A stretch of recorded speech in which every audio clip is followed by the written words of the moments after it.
Pero está aquí con nosotros el director de cine, Tomás Pichardo Espaillat.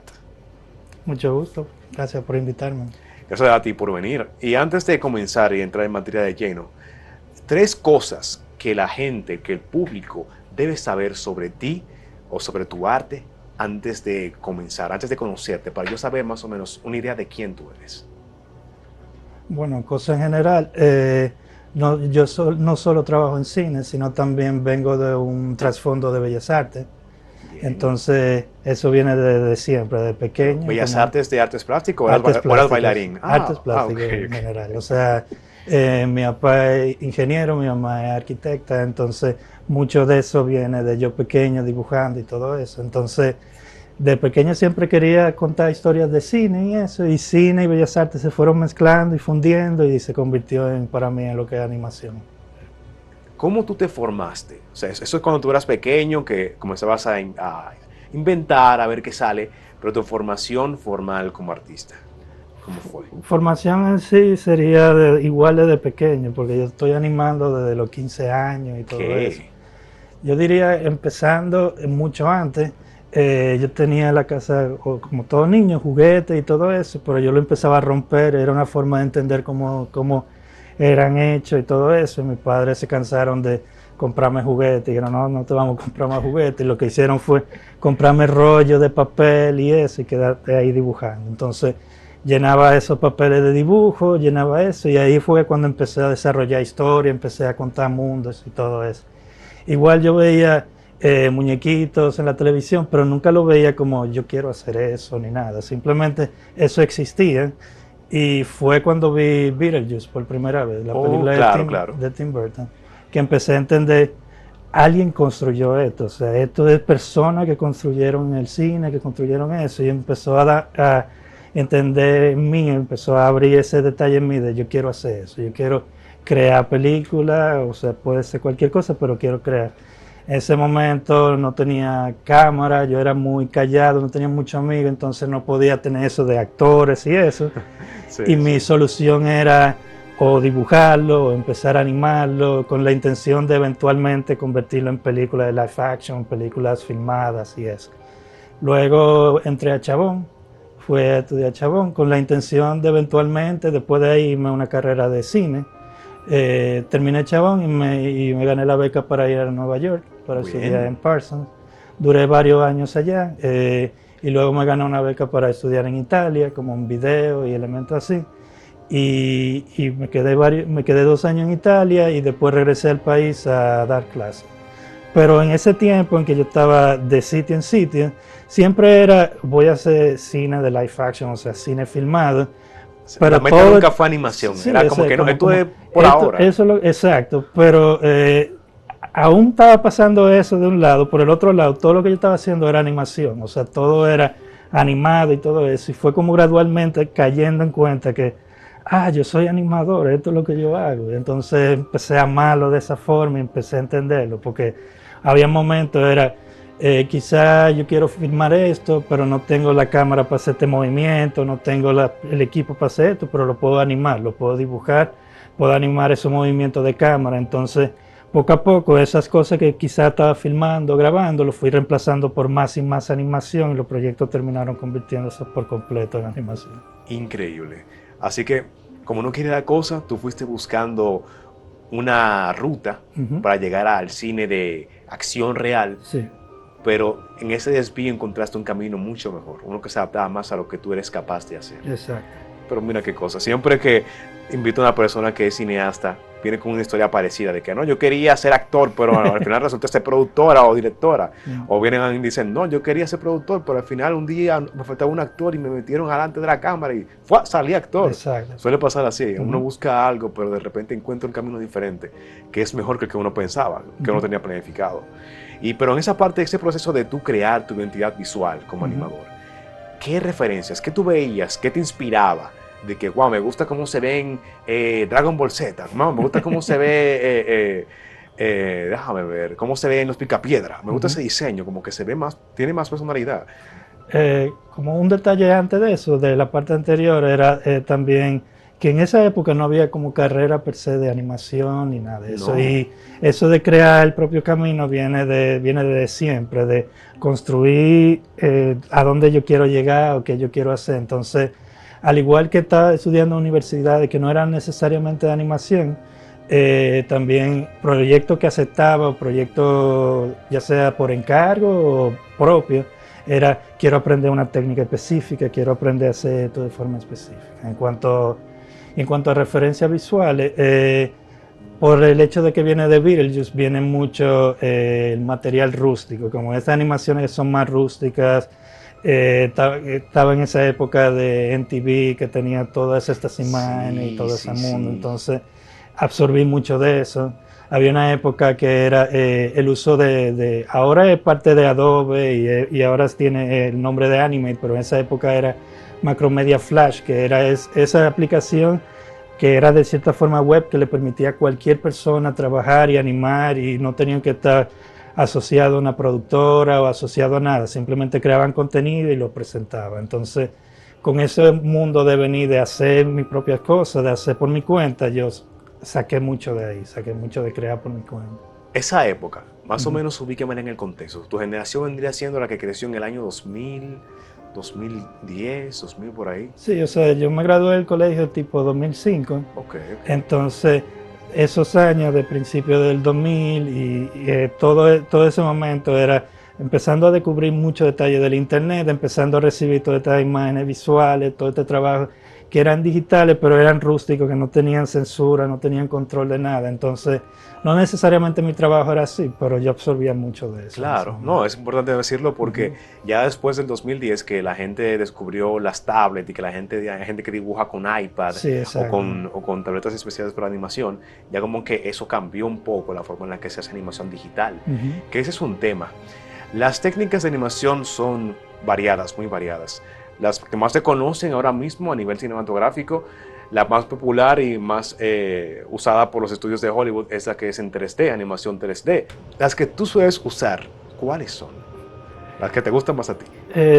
Bueno, como te decía, de que vengo de esa idea de que quería hacer cine filmado y todo eso. Mi referencia original era en base a eso, era ver mucho de cine de Bergman, ver de películas europeas y de ver como igual películas japonesas como Yasuhiro Ozu y muchos de esos personajes que hablan mucho de la historia, de cómo uno se conecta entre persona y persona. Entonces, por ahí venía. Pero a medida que fui descubriendo el amor por la animación y fui también por igual empezando a dar clases y talleres de animación en Chabón, empecé a descubrir todo ese otro mundo, todo ese otro detalle, cómo se conectaba con mi trasfondo de Bellas Artes.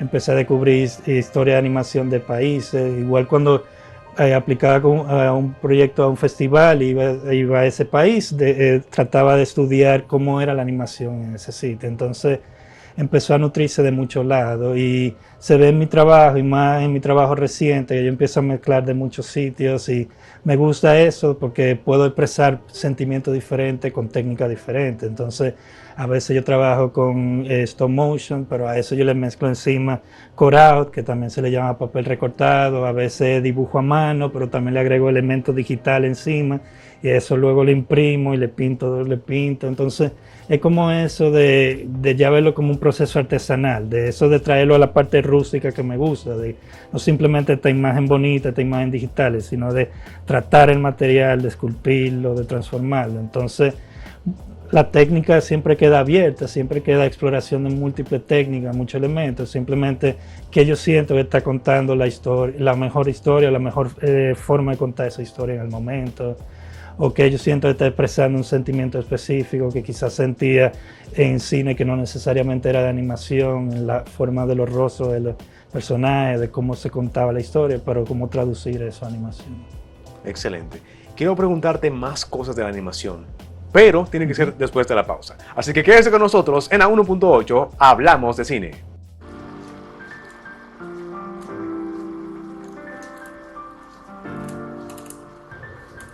Y continuamos en A1.8, hablamos de cine, de animación en esta ocasión, con Tomás Pichardo Espaillat, un director de cine y de cine de animación con una experiencia enorme y que nos cuenta poco a poco sobre su proceso artístico al momento de crear sus obras. Diversidad de texturas y técnicas para crear tus obras audiovisuales. Y eso que tú empleas te da un estilo muy distintivo que hemos visto, o que yo pude ver, en trabajos que han tenido un alcance mundial. Cuando yo entré a tu portafolio y vi que tenías en tu página web videos que habías hecho con tu estilo para el portal, por ejemplo, de TED, que hace contenido educativo muy bueno. ¿Cómo se dio esa conexión para encontrar una compañía que iba a poner tu trabajo en ojos de millones de personas? Bueno, eso es algo que también yo le digo mucho a mis estudiantes, que es la idea de crear las condiciones para que tu trabajo crezca, de si tú haces un proyecto, preséntalo, mándalo a sitio, envíalo a sitio. En el caso de TED, viene mucho de una escalerita de procesos, de yo empiezo a trabajar con un colaborador mío que es músico, que nos conocimos en Nueva York, empezamos a hacer proyectos juntos, empezamos a desarrollar una que otra cosa, eso me llevó a otro sitio y entonces nuestra colaboración fue creciendo. Él tenía, vía su hermano, conexión con la gente de TED y ahí fue cuando él me recomendó a ellos. Entonces eso, así fue como surgió TED.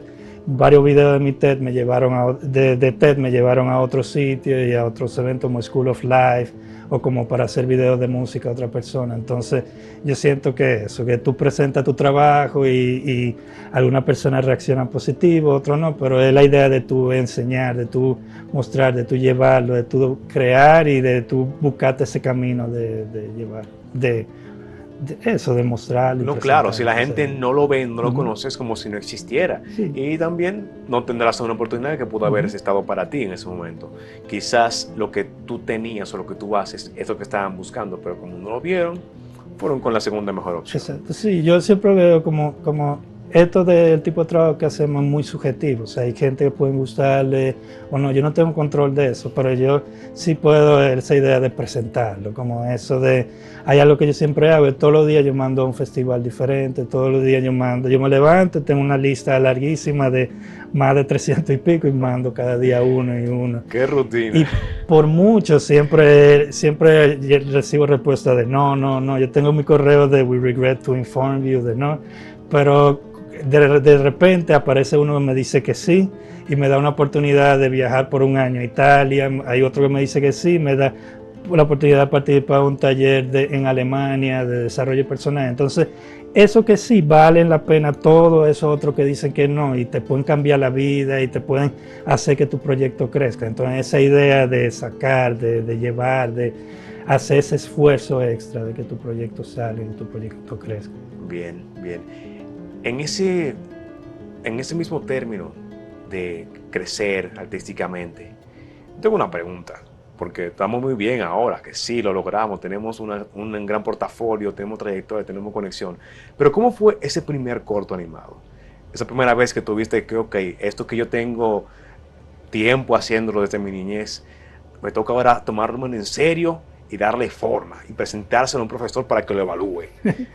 Bueno, si llamamos primer corto animado, el primer corto animado no pasó tipo en una clase ni nada de eso, sino pasó en mi casa a los 15 años. Entonces eso era yo inventando, llega la computadora, llega el flash, llegan todos estos programas, y yo inventando en mi computadora, punchando programas, aprendiendo a usarlo, y por diversión, para enseñárselo a mis amigos y todo eso. Entonces no era como esa formalidad de corto, yo ni lo veía como eso, era yo creando y eventualmente eso fueron adquiriendo un valor más como elemento más técnico, elemento más profesional, pero yo lo veía como libre expresión. Un experimento. Como yo jugando, exacto. Ok.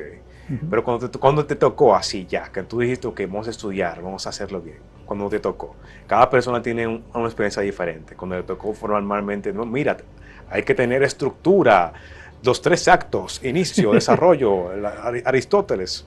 Cuando te tocó eso. Es que no lo veo como que me tocó un momento, sino que yo siempre en cada proyecto sí trataba de dar lo mejor que yo podía en el momento. Yo veo todo mi portafolio, veo todo mi trabajo anterior y veo, hoy en día yo veo, sobre todo los primeros, muchos errores técnicos y muchos problemas que tienen, pero yo no me arrepiento de esos trabajos para nada, porque yo siento que en el momento que yo lo hice, yo di lo mejor que pude con ella. Y así con cada trabajo es esa idea de tratar de llevarlo al máximo, de poder con la herramienta que yo tengo a mano en el momento hacerlo. Igual con los proyectos de ahora, yo siento que quizás más adelante voy a desarrollar nuevas técnicas, voy a experimentar con nuevas cosas, trabajar con equipos mejores y eso, pero estoy dando lo mejor que yo puedo en mi momento y todo. Entonces, nunca siento como ese detalle de ahora que cambió, ahora que pasó esto, sino que es gradual y no lo veo. O sea, no veo la diferencia entre este pequeño y este de ahora que estoy haciendo. Simplemente cada uno es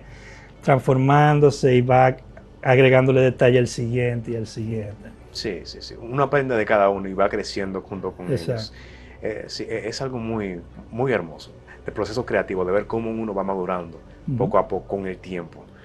Y es algo, por ejemplo, en lo mismo agradecimiento del largometraje que yo recientemente terminé, en los agradecimientos, yo estoy agradeciendo a personajes de mis primeras animaciones, Wow. como eso de ellos formaron esto, entonces como esa conexión de esas piezas llevaron a esta última. Claro, claro que sí. En esa parte de las historias que cuentas, ¿sientes que es bueno involucrar parte de tus experiencias personales para hacer que la historia como que resuene más o impacte más en el espectador? Bueno, eso me pasa naturalmente, o sea, desde lo que decía de tirarme en el piso con los rollos de papel y quedarme pintando, así que yo he absorbido el mundo, como hay veces que estoy en una situación que hay mucha gente, quizás no logro conectarme directamente con el espacio, entonces yo quiero ese segundo plano de la cámara, del observador, entonces absorbo el espacio y lo traduzco a mis historias. Tengo un bloc de notas lleno de notas, de ideas que se convierten en otra cosa y se van desarrollando y eventualmente se transforman en proyectos, en películas. Ahora mismo tengo en la cabeza 4 largometrajes dando vueltas y todo eso, entonces eso me pasa todo el tiempo. Cada experiencia, cada momentico, siempre lo estoy viendo cómo se transforma, como una biblioteca de detalles, de personas, de nombres, de cómo la gente camina, todo. Wow. O sea, Entonces, verdaderamente, el artista hace su arte no para llamar la atención, sino porque es la única forma que tiene para procesar lo que siente y para entender su vida. Es como un efecto secundario, uno no lo pide, uno lo hace porque tiene que hacerlo. Y es una parte que de verdad respeto mucho y que de la gente que toma el valor que tiene ese instinto, toma el valor de hacerlo, de lanzarse y hacer su película, hacer su arte. Pero no tuviste dudas en el momento de que tú viste que, ok, yo quiero hacer esto, pero aquí en este país como que no veo nada que se parezca, tengo que ver cómo fue, bueno, me tengo que ir del país, me voy, emigro, ¿cómo hago para yo ir tras este sueño? no, para nada. O sea, es que ese era mi sueño de toda la vida, era lo que yo quería hacer de pequeño. Por ejemplo, la película que yo recientemente terminé, Olivia y las nubes, yo duré 10 años haciéndola. Wow.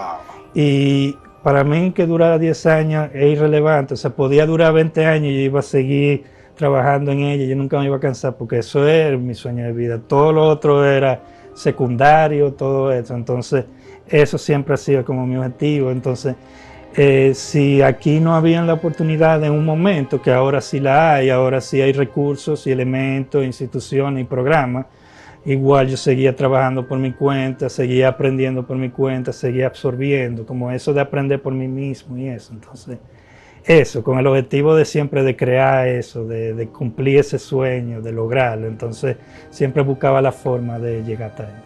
¿Había alguna motivación para tener 10 años fijado en ese objetivo? ¿Había algo, en esa película le hiciste era un mensaje para alguien en particular? ¿O era que tú sentías que tu visión tenías que mostrarla, tenías esa necesidad tan fuerte?